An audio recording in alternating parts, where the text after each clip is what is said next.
থাকেন। B Ed 2022-24 fourth সেমিস্টারে যারা এক্সামের জন্য প্রিপারেশন নিচ্ছেন তাদের অবশ্যই এই 4টি বিষয় জানা উচিত।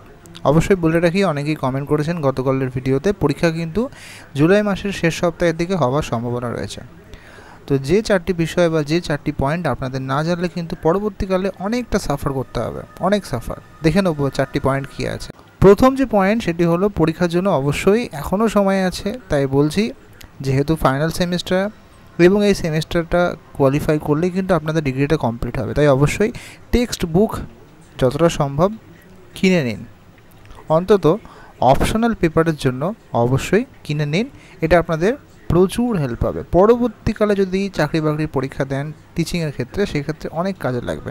তো অবশ্যই চেষ্টা করুন, শুধুমাত্র স্কলারের ওপর নির্ভরশীল হবেন। দ্বিতীয় যে পয়েন্ট সেটি হলো প্র্যাকটিকাম যেটা রয়েছে সেগুলো কমপ্লিট করে ফেলুন।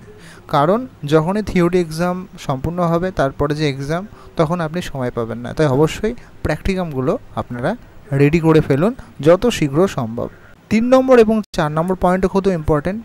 সেটি হলো অপশনাল পেপার যেটা চুজ করেছেন সেটা কলেজে গিয়ে বা কলেজের সঙ্গে যোগাযোগ করে দেখে নিন সেটা আপনার নামে সিলেক্ট হয়েছেন কিনা। অর্থাৎ আপনার নাম যাই হোক না কেন, অর্থাৎ স্টুডেন্ট অনুযায়ী আপনি যে অপশনাল পেপারটা চুজ করেছেন সেটা ঠিকঠাক মতো কলেজ কর্তৃপক্ষ বেছে নিয়েছে কিনা বা ফর্ম ফিল আপের সময় ঠিকঠাক হয়েছে কিনা যখন করেছেন।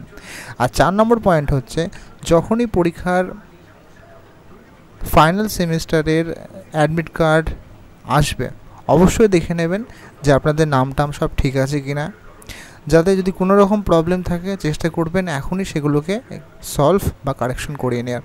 কারণ পরবর্তীকালে রেজাল্ট আউট হয়ে গেলে কিন্তু সার্টিফিকেটের ক্ষেত্রে প্রচুর সমস্যা হয় এবং মার্কশিটেও নাম্বার যদি নেম টেম ঠিক ভুল হয় তাহলে কিন্তু পরবর্তীকালে চাকরির অসুবিধা হয়ে যাবে। তাই এগুলো কিন্তু 4টে পয়েন্ট অবশ্যই আপনারা দেখে নেবেন।